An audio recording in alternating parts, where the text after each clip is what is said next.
What's up, you guys? Marty Schwartz here from GuitarJams.com. The lesson I did right before this was Acoustic Blues Progression, and so I thought this would be a good opportunity to show you some cool double stops and triads that you can add into your soloing or as accompaniment as a rhythm player as well. So these are really versatile little techniques that I'm going to show you. I also have a lot of other techniques just like this. You like that segue? Link right down there for my website, GuitarJams.com. You can try out the site, try it for free for 3 days, a little test run. And then also I really appreciate the support for all my social media stuff. I try and interact with people all the time on there, so I appreciate that as well. But enough of that. Let's zoom in and break down some of these techniques. Here we go! Okay, the basic gist of this is there's mostly dominant chords in the progression. Dominant chord, without getting too deep into theory, is like a blues-sounding chord. So you have these chords, for instance, called A7,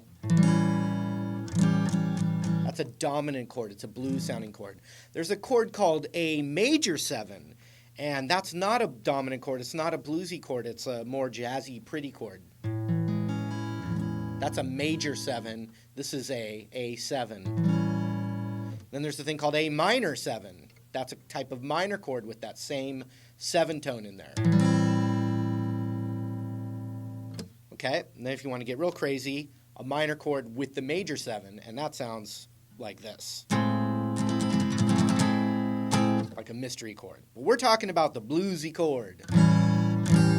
Now, you can substitute a 7 chord, which is the dominant chord, for an A9, A13, A11. Those all fit into that dominant, that bluesy sounding thing. Okay, so enough about that. That's kind of the background. Now what I'm going to show you are some of these just basic, first the basic E root bar chord for C7. Right there, barred. It's like a regular major chord, but the pinky's off. Okay, that's the 8th fret right there. So you got C7, A7. Oh, I'm sorry. You got C7. And then you have E7 to A7.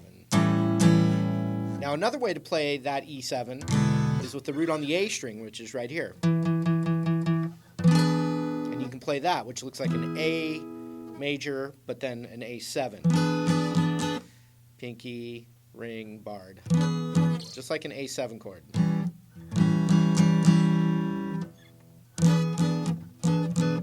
Okay, so we have C7, C7, E7, A7. Listen to it here.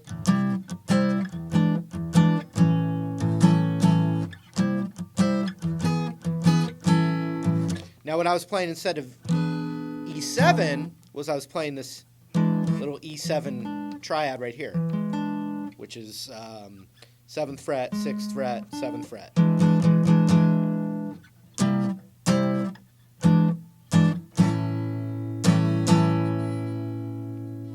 But now, here's a device I want to show you. So instead of, anytime you have a bar chord like this, don't get it confused with a straight major chord. This may not work depending on how it fits, but definitely with that bluesy sounding chord,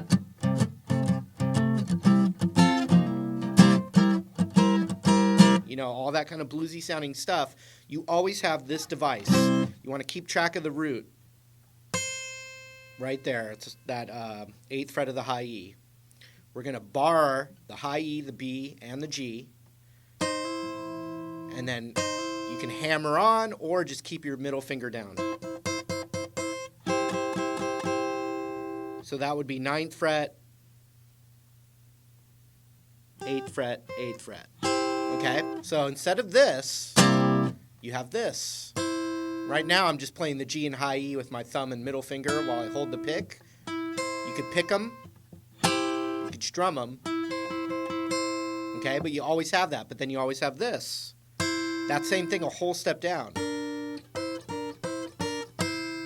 Still over that C root, though.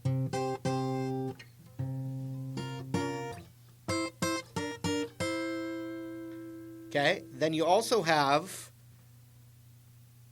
10th fret on the G, 10th fret on the high E. And this is all just over C7. And then up a whole step to where the middle finger's on the 12th of the G and ring finger's on the 12th of the high E.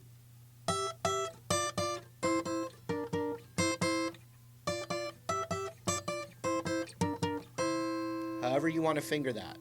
Okay? Now watch what happens though. What's cool is, remember, we had C7 to E7 to A7. Now, that little trick I just showed you can be improvised, any of those little spots, for each of the chords. So let's look at E7 way up here. Remember, because I was talking about if we have C7, then we have this.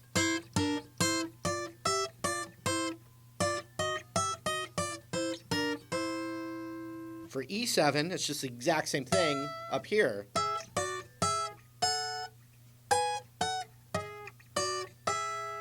Now notice, instead of middle finger and ring finger, I could also bar it,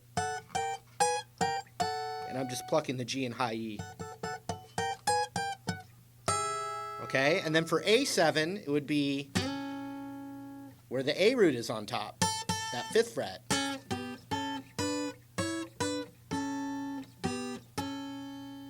So watch, I'm going to play the regular progression.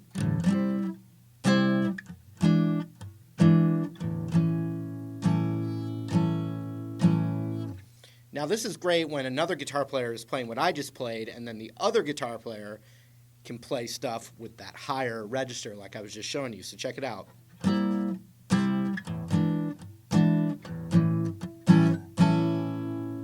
then this version instead.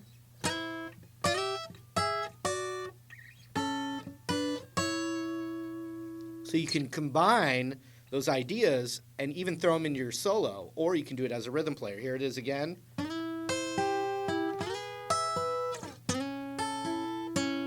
So that time I didn't do any of the moves, I just did that first one I showed you for each chord. C7, E7, A7. Okay, now the C7 and the E7 go by pretty quick, but the A7 stays twice as long, so maybe I can do a little move there. Check it out.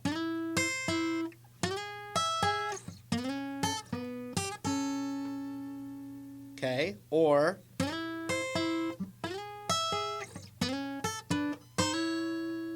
that one sounds better.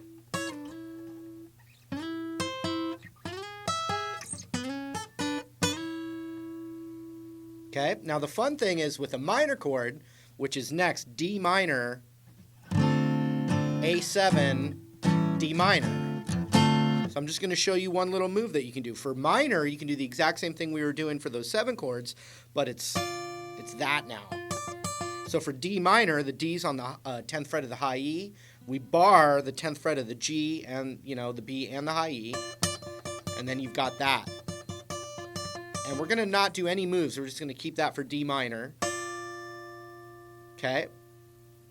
And then we've got that A7 again. And then we've got D minor again. Okay, so now I'll add that.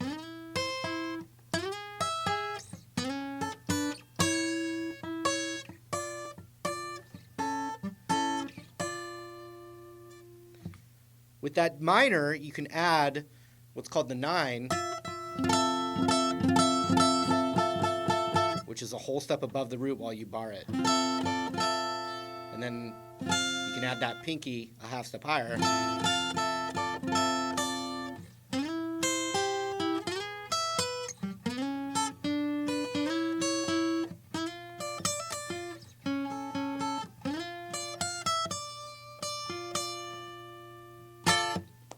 Just like that. Yeah.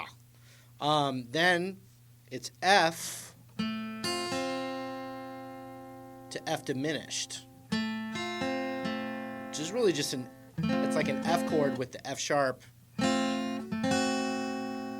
So what you can do even from here,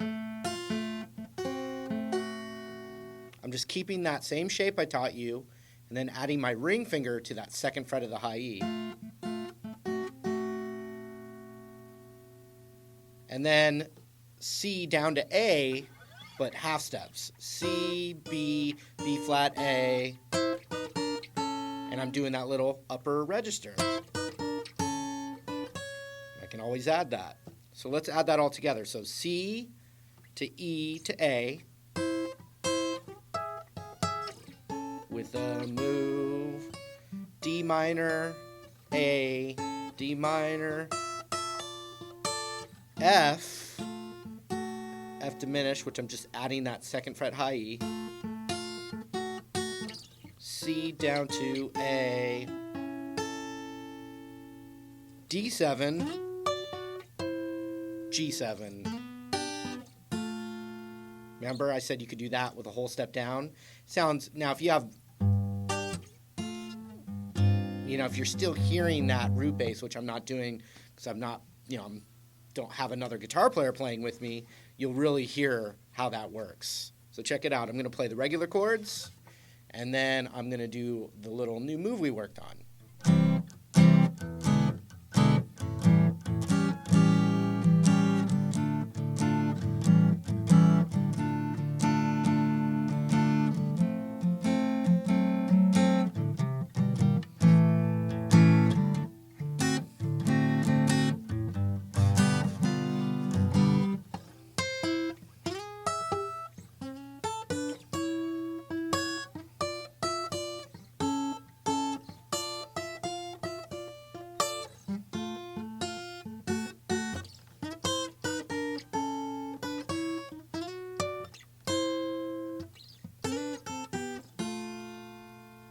So for G7, instead of me starting on that first one for that, I started on the slide up here.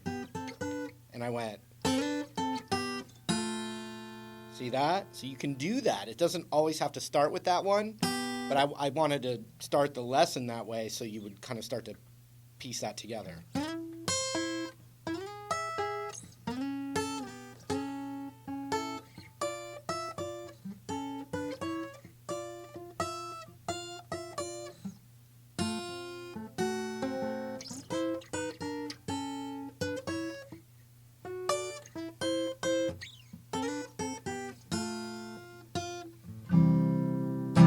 And that's just one little connection that I'm making. There's multiple little voicings like that. And the more you know, the more versatile you can be even with your rhythm playing. Or, how tasty is it when you throw in a couple double stops while you're soloing too? That's good stuff. So work on it as much as you can. Hopefully you get a few things from it. All right, hope you get something from that. Remember, you can always watch this video over and over and break down the little pieces. If it's a challenge for you, just work on one shape and get that comfortable, and then add another one. So, hope that makes sense. Anyway, thanks again, and hope to see you in another video real soon. Take care. See you later.